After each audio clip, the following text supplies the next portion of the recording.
નમસ્કાર વિદ્યાર્થી મિત્રો, આપ સર્વનું અમારી યુટ્યુબ ચેનલમાં હાર્દિક સ્વાગત છે। આજે આપણે ધોરણ 10 માં સાયન્સ એન્ડ ટેકનોલોજી સબ્જેક્ટમાં માનવ આંખ અને રંગબેદ રંગી દુનિયા, human I and the colourful world, આ પ્રકરણમાં લેક્ચર નંબર 9 તારાઓ કેમ ટમટમે છે અને ગ્રહો કેમ ટમટમતા નથી, આ ટોપિકની સમજૂતી મેળવીશું। તો જોઈએ આજનો લેક્ચર કે તારાઓ કેમ ટમટમે છે। તો કે તારાઓના પ્રકાશનું વાતાવરણીય વક્રીભવન થવાથી તારાઓ છે તે ટમટમવા લાગે છે। પૃથ્વીની ચારે બાજુ વિદ્યાર્થી મિત્રો આપણે જાણીએ છીએ કે પારદર્શક હવાનું આવરણ વાતાવરણ આવેલું છે। આ વાતાવરણમાંથી જ્યારે પ્રકાશનું કિરણ પસાર થતું હોય ત્યારે તેનું વક્રીભવન થાય છે, પરિણામે આપણને તારાઓ છે એ ટમટમતા દેખાય છે। તારાઓનો પ્રકાશ પૃથ્વી પર પહોંચે તે પહેલા પૃથ્વીના વાતાવરણમાં પ્રવેશતા સતત વક્રીભવન પામતો આવે છે, એટલે કે પ્રકાશ જેમ જેમ નીચે આવે છે તેમ તેમ તેનું વક્રીભવન છે એ થતું જાય છે। જેમ કે અહીં આકૃતિની અંદર વક્રીભવન થતો પ્રકાશનું કિરણ છે તે દર્શાવેલું છે। વાતાવરણીય વક્રીભવન એ જ માધ્યમમાં થાય છે જેમાં એક જગ્યાએથી બીજી જગ્યાએ જતા વક્રીભવનાંકમાં ક્રમિક ફેરફાર થતો જતો હોય છે। વક્રીભવન થવા માટે છે કે વક્રીભવનાંકમાં ક્રમિક રીતે સતત ફેરફાર થવો જરૂરી છે, તો જ આ રીતે પ્રકાશનું કિરણ છે એ સતત વક્રીભવન પામતું જશે। જો વક્રીભવનાંકમાં ક્રમિક ફેરફાર નહીં થાય તો કિરણનું વક્રીભવન થતું નથી। પૃથ્વીની સપાટીની નજીક તરફ જતા હવાની પ્રકાશીય ઘનતા વધતી જાય છે।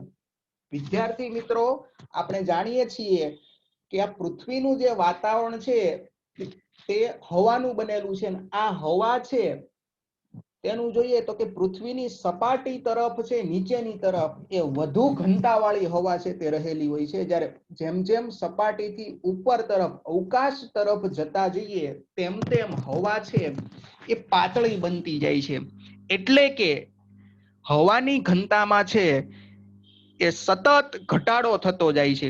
આથી સપાટીની તરફ સૌથી વધુ ઘનતાવાળી હવા હોય છે, જ્યારે અવકાશ તરફ જતા સૌથી ઓછી ઘનતાવાળી છે તે હવા આવે છે। પરિણામે પ્રકાશનું કિરણ જ્યારે ઉપરથી પૃથ્વીની સપાટી તરફ ગતિ કરતું આવે ત્યારે તે વધુ ઘનતાવાળા માધ્યમમાં છે તે પ્રવેશ કરતું આવે છે।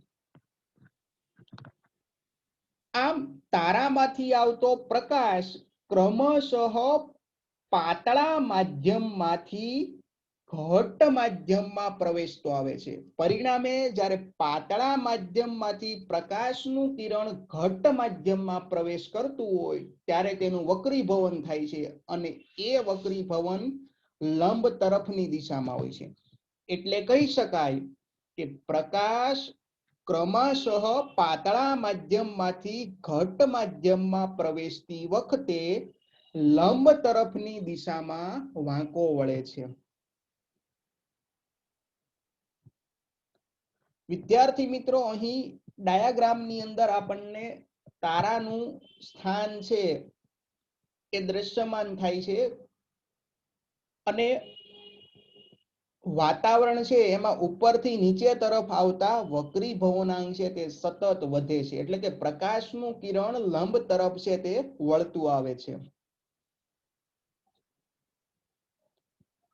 હવે જ્યારે વક્રીભવન પામતું હોય ત્યારે અંતિમ વક્રીભૂત કિરણને આકૃતિમાં દર્શાવ્યા મુજબ પાછળની તરફ લંબાવતા જાણવા મળે છે કે તારાનું આભાસી સ્થાન તેના મૂળ સ્થાન કરતા થોડુંક અલગ દેખાય છે કે ઉપર તરફ દેખાય છે.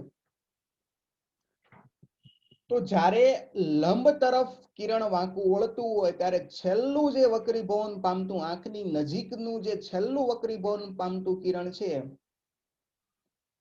એને લંબ તરફ જો લંબાવવામાં આવે તો એ કિરણ જે વાસ્તવિક કિરણ આવતું હોય પ્રકાશનું એના કરતા સહેજ ઉપર તરફથી છે એ ગતિ કરતું જાય છે. કારણ કે મૂળ જે કિરણ છે વાસ્તવિક કિરણ જે મૂળ તારાના સ્થાનેથી આવતું હોય એ કિરણ થોડુંક વક્રીભવન પામેલું, એટલે કે એનો માર્ગ જોઈએ ને તો વાંકો વળેલો વક્ર માર્ગ હોય છે.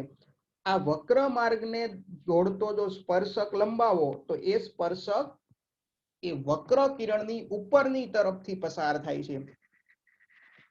પરિણામે મૂળ સ્થાન જે તારાનું છે એ તેના આભાસી સ્થાન કરતા થોડુંક અલગ દેખાશે. અહીં વિદ્યાર્થી મિત્રો આકૃતિની અંદર કોઈ એક તારાનું મૂળ સ્થાન આપેલું છે. ત્યાર પછી આ જે છે એ તારાનું આભાસી સ્થાન છે જે એના મૂળ સ્થાન કરતા થોડું ઉપર તરફ દેખાય છે. એટલે કે આકાશની અંદર જે આપણને તારાઓ દ્રશ્યમાન થાય છે તે વાસ્તવમાં એ સ્થાને હોતા નથી. એ તો માત્ર એનું આભાસી સ્થાન છે. એના કરતા વાસ્તવમાં તારાઓ તો દૂર આવેલા હોય છે. ક્ષિતિજ પાસે જ્યારે જોવામાં આવે છે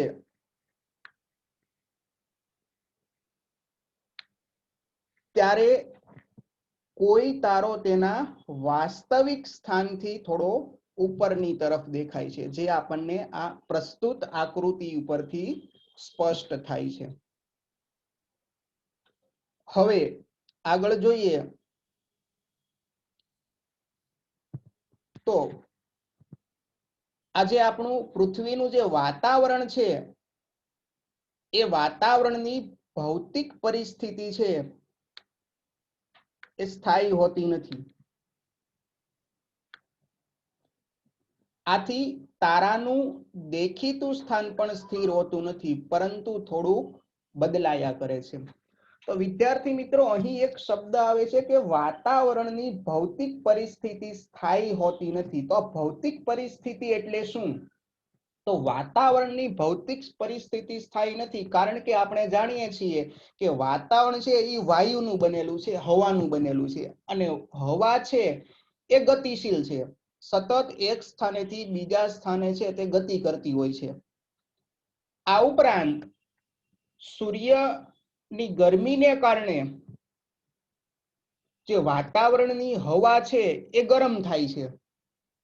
પરિણામે એ હવાની ઘનતામાં પણ છે તે ફેરફાર થાય છે. તો આમ વાતાવરણની હવા છે એ ગરમીને કારણે ગરમ થતા એની ઘનતામાં ફેરફાર થાય છે. આ ઉપરાંત વાયુઓની જે ગતિ છે એને કારણે આપણે કહી શકીએ કે પૃથ્વીનું વાતાવરણ છે એની ભૌતિક પરિસ્થિતિ છે એ કોઈ દિવસ સ્થિર સ્થાયી હોતી નથી, પણ શું છે? સતત પરિવર્તનશીલ છે. પરિણામે શું થાય છે કે તારાનું દેખીતું સ્થાન પણ છે તે સ્થિર હોતું નથી. કારણ કે જે તારાનો પ્રકાશ આવે છે એ કિરણ તો વાતાવરણમાંથી જ પસાર થઈને આવે છે અને એનું વક્રીભવન થાય છે. હવે વાતાવરણ જો સ્થિર નથી, સતત એમાં હલનચલન પરિવર્તન થાય છે, તો એમાંથી આવતો પ્રકાશ પણ છે એ શું થાય છે? સતત છે તે પરિવર્તન થાય છે, હલનચલન કરે છે. પરિણામે તારાનું દેખીતું સ્થાન જે છે આભાસી સ્થાન, દેખીતું સ્થાન એટલે આભાસી, એ થોડું બદલાયા કરે છે. જેમ કે આકૃતિની અંદર ખ્યાલ આવે છે કે વાતાવરણની પરિસ્થિતિ છે, ભૌતિક પરિસ્થિતિ સ્થાયી નથી. પરિણામે તેમાંથી આવતો પ્રકાશ છે એનો કિરણનો જે માર્ગ છે એ સતત અસ્ત વ્યસ્ત રીતે બદલાયા કરતો હોય છે. બીજું જોઈએ તો કે તારાઓ છે એ પૃથ્વીથી ઘણા દૂર રહેલા હોવાથી તેમને પ્રકાશના બિંદુવત ઉદ્ગમ સ્થાનો છે તે ગણી શકાય. તો તારાઓ છે એ પ્રકાશના બિંદુવત ઉદ્ગમો છે, સૂક્ષ્મ ઉદ્ગમો. તારામાંથી આવતા પ્રકાશના કિરણોનો માર્ગ થોડો બદલાયા કરે છે અને આપણી આંખમાં પ્રવેશતા તારાના પ્રકાશની માત્રા પણ છે એ અનિયમિતપણે બદલાયા કરે છે. પ્રકાશની માત્રા એટલે એનો જથ્થો. ક્યારેક પ્રકાશ વધુ પ્રમાણમાં આંખમાં આવી જાય, ક્યારેક ઓછો આવે, એટલે કે ઝાંખો પ્રકાશ છે તે આંખમાં આવે. આમ એની માત્રા છે એ નિયમિતપણે બદલાયા કરે છે. વધુ પ્રકાશ આવે, ઝાંખો એટલે કે ઓછો પ્રકાશ આવે, એ રીતે. જેથી તારો કોઈ વાર પ્રકાશિત દેખાય છે તો કોઈ વાર ઝાંખો દેખાય છે, જે ટમટમવાની અસર છે. તો વિદ્યાર્થી મિત્રો, આ ઉપરથી ખ્યાલ આવે છે કે પૃથ્વીનું જે વાતાવરણ છે એના દ્વારા થતું પ્રકાશનું વક્રીભવન અને વાતાવરણની ભૌતિક પરિસ્થિતિ સ્થાયી ન હોવાને કારણે અસ્તવ્યસ્ત રીતે જે વક્રીભવનાંકમાં ફેરફાર થાય છે એને પરિણામે આપણને તારો છે એ ટમટમતો છે તે દેખાતો હોય છે. તો વિદ્યાર્થી મિત્રો, આપણે સમજ્યા કે તારાઓ કેમ ટમટમતા દેખાય છે, શા માટે તેઓ ટમટમે છે, તેની સમજૂતી મેળવી. હવે આગળ જોઈએ કે તારાઓ ટમટમે છે તો ગ્રહો કેમ ટમટમતા નથી. આપણને સામાન્ય રીતે આપણા મગજની અંદર પ્રશ્ન ઉદ્ભવ્યા આવે કે તારાઓ છે અવકાશમાં છે, ગ્રહો પણ અવકાશમાં જ આવેલા છે, તો એ કેમ ટમટમતા નથી. તો ગ્રહો ટમટમતા નથી એની પાછળનું કારણ છે તે સમજીએ.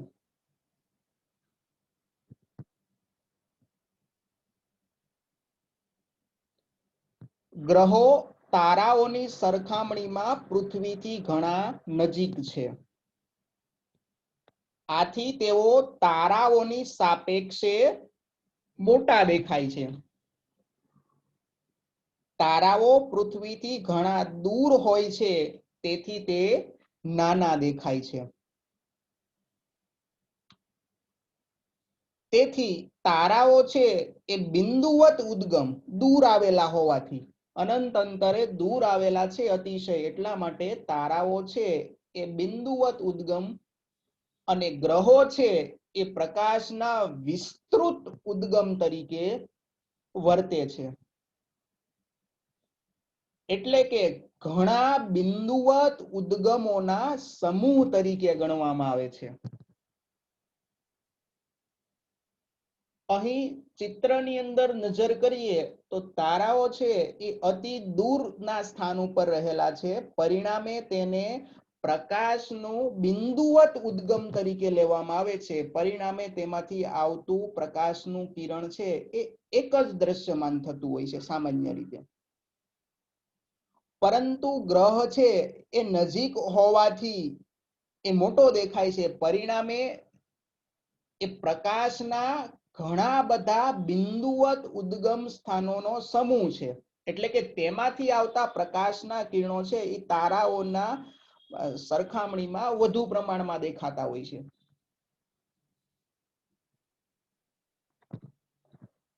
જો આપણે ગ્રહને બિંદુવત પ્રકાશ ઉદ્ગમોના સમૂહ તરીકે ગણીએ તો બધા જ બિંદુવત પ્રકાશ ઉદ્ગમોમાંથી આપણી આંખમાં પ્રવેશ કરતા પ્રકાશની માત્રામાં કુલ ફેરફારનું સરેરાશ મૂલ્ય જોઈએ તો 0 થઈ જાય છે.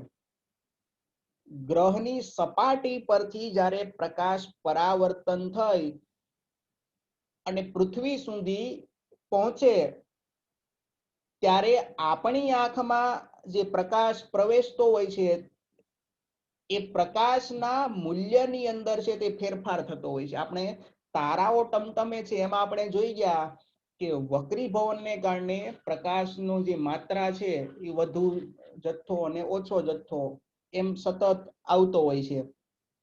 તો જ્યારે અહીં ગ્રહોનો પ્રકાશ આપણી આંખમાં પ્રવેશે ત્યારે કેવું થાય છે કે અમુક કિરણ છે એનો પ્રકાશ વધુ જથ્થામાં આંખમાં આવી જતો હોય છે, જ્યારે અમુક સમયે અમુક કિરણનો પ્રકાશ છે તે ઓછી માત્રામાં છે તે આંખ સુધી પહોંચતો હોય છે. પરિણામે આ પ્રકાશની માત્રામાં જે કાંઈ ફેરફાર થતા હોય છે એનું સરેરાશ મૂલ્ય જો કાઢવામાં આવે તો ફેરફાર છે એ ન બરાબર થાય. એટલે કે ફેરફાર જે પ્રકાશની માત્રામાં થાય છે એનું સરેરાશ મૂલ્ય ન બરાબર એટલે કે શૂન્ય છે તે થઈ જાય છે. પરિણામે આપણને સતત એક ધારો સીધો જ પ્રકાશ છે એ મળતો હોય એવું લાગે છે, જેના કારણે ટમટમવાની અસર છે તે નાબૂદ થઈ જાય છે. કેમ કે પ્રકાશની માત્રામાં ફેરફાર છે વધુ ઓછો એ થતો નથી, પણ સતત એક ધારો એટલો ને એટલો જ પ્રકાશ આંખમાં આવે છે. આથી એ ટમટમવાની અસરને નાબૂદ કરે છે. પરિણામે ગ્રહો છે એ આપણને ટમટમતા દેખાતા નથી. તો વિદ્યાર્થી મિત્રો, આજે આપણે સમજ્યા કે ગ્રહો કેમ ટમટમતા નથી અને તારાઓ છે એ કેમ ટમટમતા હોય છે. વિદ્યાર્થી મિત્રો, આ બે પ્રશ્ન હતા એ અગત્યના પ્રશ્ન હતા, એટલે બરાબર એનો અભ્યાસ કરી લેજો. આજનો લેક્ચર અહીં પૂરો થાય છે. Thank you for watching. જો આપને વિડીયો પસંદ આવ્યો હોય તો ચેનલને સબસ્ક્રાઇબ કરો, વિડીયોને લાઈક કરો અને શેર કરવાનું ભૂલશો નહીં, કે જેથી આવનારા નવા લેક્ચરના વિડીયો આપના સુધી છે તે પહોંચતા રહે. Thank you for watching.